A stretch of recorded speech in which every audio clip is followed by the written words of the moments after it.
ನಡಿ ಈಗ ಶುರು ಮಾಡೋಣ.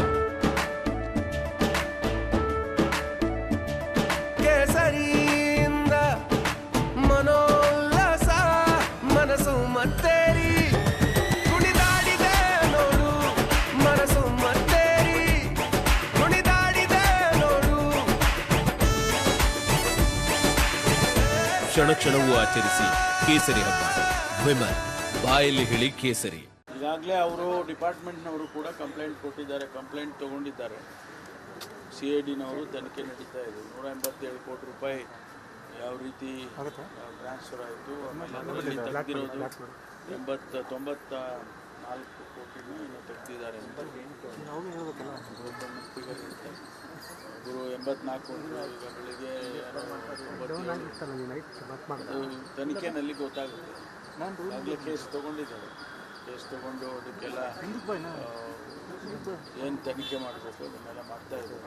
ಸತ್ಯಾಂಶ ಅದೆಲ್ಲ ಮೇಲ್ನೋಟಕ್ಕೆ 8 ಅಕೌಂಟ್ಸಿಗೆ ಹೋಗಿದೆ ಅಂತ ಹೇಳಿ ಮೇಲ್ನೋಟಕ್ಕೆ ಅದು ತನಿಖೆ ಆದಮೇಲೆ ಗೊತ್ತಾಗುತ್ತೆ. ರಾಜೀನಾಮೆ ಆಗ್ರಹಿಸ್ತಾ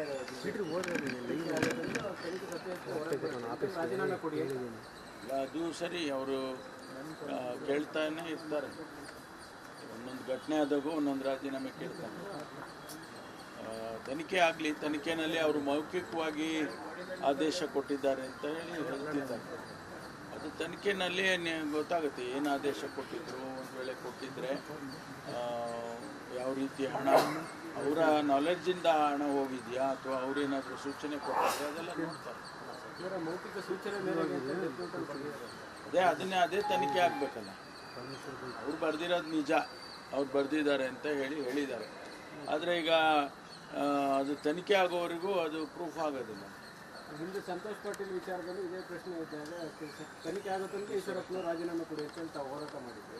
ಈಗ ಅದೇ ನಿಮಗೂ ಅಪ್ಲೈ ನೇರವಾಗಿ ಅವ್ರ ಹೆಸರು ಹೇಳಿಲ್ಲಲ್ಲ, ಅಲ್ಲಿ ಹೇಳಿದರು. ನೇರವಾಗಿ ಈಶ್ವರಪ್ಪನವ್ರ ಹೆಸರು ಹೇಳಿದರು, ಇಲ್ಲಿ ನೇರವಾಗಿ ಹೆಸರು ಹೇಳಿದರು. ಅದಕ್ಕೋಸ್ಕರ ಅದನ್ನು ತನಿಖೆಗೋಸ್ಕರ ಕಾಯಬೇಕಾಗುತ್ತೆ.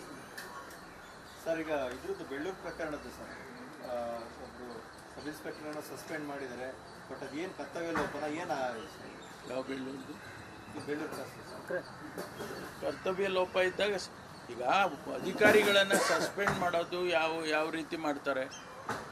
ಅವ್ರಿಗೇನು ನಿಗದಿತವಾದಂಥ ಒಂದು ಜವಾಬ್ದಾರಿ ಕೊಟ್ಟಿರ್ತಾರೆ, ಆ ಕೆಲಸಗಳು ಮಾಡಲಿಲ್ಲ ಅಂತ ಅಂದಾಗ ಅದರಿಂದ ಬೇರೆ ಬೇರೆ ರೀತಿಯಲ್ಲಿ ತೊಂದರೆಗಳಾಗಲಿ ಅಥವಾ ಬೇರೆ ಬೇರೆ ಎಫೆಕ್ಟ್ಗಳಾದಾಗ ಅವ್ರನ್ನ ಸಸ್ಪೆಂಡ್ ಮಾಡಿ ವಿಚಾರಣೆ ಮಾಡಿ ಡಿಪಾರ್ಟ್ಮೆಂಟಲ್ಲಿ ವಿಚಾರಣೆ ಮಾಡ್ತಾರೆ. ಆಮೇಲೆ ಈ ಥರ ದೊಡ್ಡ ಕೇಸ್ಗಳೇನಾದ್ರು ಇದ್ದಾಗ CIDಗಳು ಅಥವಾ ಬೇರೆ ಬೇರೆ ಏಜೆನ್ಸಿಗಳು ತನಿಖೆ ಮಾಡ್ತಾರೆ.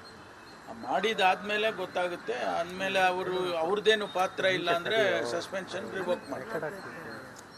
ಅದು ಡಿಪಾರ್ಟ್ಮೆಂಟಲ್ಲಿ ನಡೀತಕ್ಕಂಥ ಪ್ರಕ್ರಿಯೆ.